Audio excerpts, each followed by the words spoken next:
You're watching Nickbox.com. My name is Nick. And this is my box. As I got to high school, I stopped reading quite as much, but there were a few books that a few of my friends suggested that I actually started to read and absolutely fell in love. Of course, The Hitchhiker's Guide to the Galaxy. I just could not put the book down. And one of the other ones was Roger Zelazny's Great Book of Amber. Now, I know this looks pretty thick and intimidating, but this is actually 10 books, and, you know, it was such a great read. Again, I could not put the book down, even though it's a huge book. And of course, getting lost in the world of J.R.R. Tolkien, at some point I read The Hobbit. I can't tell you when, but I can tell you when I read The Lord of the Rings, which was when I was working for the news station.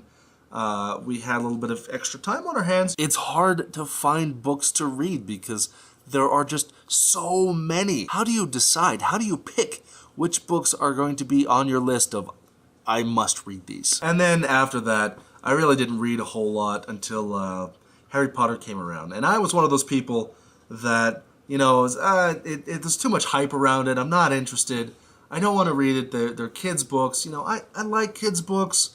They're entertaining, they're fun, and that's kind of some of the genre I'd like to write at some point. But I really was not interested. And then I decided, well, you know what the hey, let's give it a shot. So I picked up that first book, and I don't think I set it down until I was done reading it. Now, there's a lot of things you can say about popular books, and, you know, you can bash them all you want. If you haven't read them, that's fine. If it's not a book for you, that's fine too. But you gotta give credit where credit is due. And J.K. Rowling did such an amazing job getting people back to reading and getting kids inspired to sit down and read a book. I went to Hastings one night to pick up one of the books. I don't remember which one. And in that line were not only little kids, which, you know, you think, hey, they should probably be in bed, but they were there with their parents.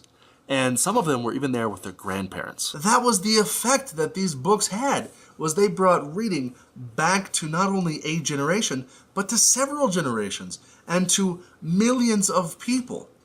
And you gotta give her respect for that. Writing isn't just about telling the story, but it's about connecting with people. Which is what all creative endeavors should be about. You want to tell a good story because you want a person to actually read that story. And you want them to connect with the story that you're trying to tell in a way that maybe you didn't even intend, because everyone gets a different interpretation of the book that they're reading. It's just a wonderful thing getting lost in a book. There's something very special about reading that you can't get from movies or music. And don't get me wrong, I am a big fan of movies and music, especially music. It's a huge part of my life. But books are something else. There's something very intimate and something very different about reading. This has been one of my fascinations for as long as I can remember. I've always wanted to write. And doing this video today, talking about this, really does kind of get me interested in sitting down and writing and certainly reading a lot more. So I challenge you guys, read some books, tell me what you're reading, let me know what I should be reading. As always, I want to say thank you for watching, and thanks for being awesome.